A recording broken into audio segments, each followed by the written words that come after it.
Parasakthi DMK ஒரு தீய சக்தி, Parasakthi DMK ஒரு தீய சக்தி அப்படின்னு சொல்லிட்டு நம்ம தளபதி விஜய் அவர்கள் ஈரோட்ல ஒரு ஸ்பீச்சை கொடுக்க, இதுல காண்டான நம்ம உதயநிதி மாமா என்ன பண்ணிட்டாருன்னா, நம்ம படத்தை ஒரு ஜனநாயகன் படத்தை கூட தான் கொண்டு வரோம் அப்படின்னு சொல்லிட்டு முன்னாடி தள்ளி வச்சு கொண்டு வராங்க. அதாவது பராசக்தி திரைப்படம் ஜனவரி 14 பொங்கலுக்கு தேட்டருக்கு வர வேண்டிய ஒரு திரைப்படம். நம்ம சுதா கொங்கரா இயக்கத்துல நம்ம சிவகார்த்திகேயன், அதர்வா, ரவி மோகன், ஸ்ரீலீலா அப்படின்னு சொல்லிட்டு சினிமா பட்டாளமே சேர்ந்து நடிச்சிருக்காங்க.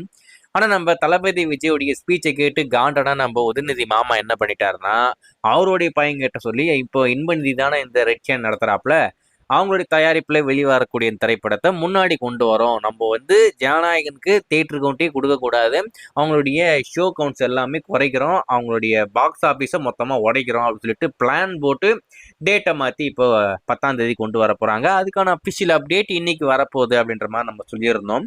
அதுக்கு அவங்க என்ன சொல்லியிருக்காங்க, ஐ மீன் அஃபிஷியலாக இப்போ சொல்லி முடிச்சிட்டாங்க. ஜனவரி 10 இந்த பராசக்தி திரைப்படம் தேட்டருக்கு வரப்போகுது. ஆனா அவங்க என்ன சொல்றாங்கன்னா, வாக்ஸஸ் டிஸ்ட்ரிபியூட்டர், எக்ஸிக்யூட்டர் எல்லாமே அவங்க கிட்ட வந்து ஐ மீன் அவங்க காலில் விழாத குறையா அவங்க ரெக்வஸ்ட் பண்ணாங்களாமா.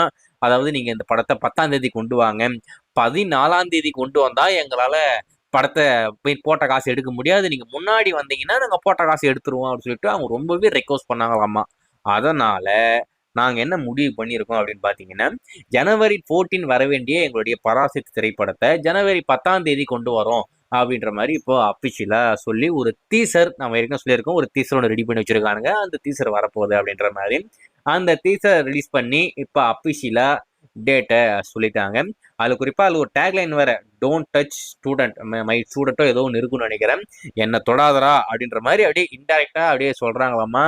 எவன் வந்தாலும் சரி, சம்பவம் பண்ண போறது ஜனநாயகன் மட்டும்தான், அதுல எந்த ஒரு மாற்று கருத்தும் கிடையாது. என்னதான் இது சுதா குங்கரா இயக்கத்துல நம்ம சிவகார்த்திகேயன் நடிச்சிருக்கிற ஒரு திரைப்படம் அப்படின்ற மாதிரி பில்டப்லாம் விட்டுக்கிட்டு இருந்தாலும், அது ஒரு 90ஸ்ல நடக்கக்கூடிய ஒரு பீரியாட்டிக்கல் திரைப்படம். அப்படி இருக்கும்போது அந்த படத்துடைய திரைக்கதையே ரொம்பவே ஸ்லோவா தான் இருக்கும். அப்படி இருக்கும்போது அந்த திரைக்கதையில அந்த படத்தை பார்க்கறதுக்கு யாருக்குமே இங்க டைம்லாம் இருக்காது. ஏன்னா ரீசெண்டா காந்தா நடிப்பு அரக்கன் துல்கர் சல்மான் நடிச்ச படத்தோட நிலைமையே என்ன ஆச்சு அப்படின்னு நம்ம எல்லாருக்கும் தெரிஞ்ச விஷயம் தான். அந்த படத்துக்கு ஏகப்பட்ட ஐப்பு வேற. அப்படி இருந்த ஒரு படமே மிகப்பெரிய டிசாஸ்டர், அந்த அளவுக்கு ஒரு மிகப்பெரிய தோல்வி பெற்ற படமா மாறி போச்சு. ஆனா அது எக்ஸ்பெரிமெண்டலா எடுத்துக்கிட்டீங்கன்னா அது ஒரு தரமான ஒரு திரைப்படம். ஆனா அந்த படத்துடைய கண்டென்ட் யாராலையும் ஏத்துக்க முடியல. அது மீன் அது ரொம்பவே ஸ்லோவா இருக்கு அப்படின்னு சொல்லிட்டு அந்த படத்தை யாரும் கண்டுக்கல. அந்த படமும் ஃபிளாப் ஆயிடுச்சு.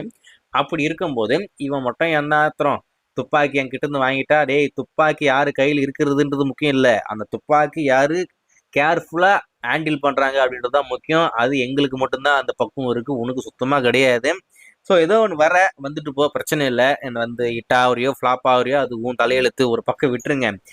அதுல குறிப்பா இது வந்து 25வது படம், எல்லாருக்குமே கண்டம் இந்த 25 தான். அதில் தப்பிச்சவர் வந்து நம்ம விஜய் சேதுபதி, நான் இல்லைன்னு சொல்ல மாட்டேன்.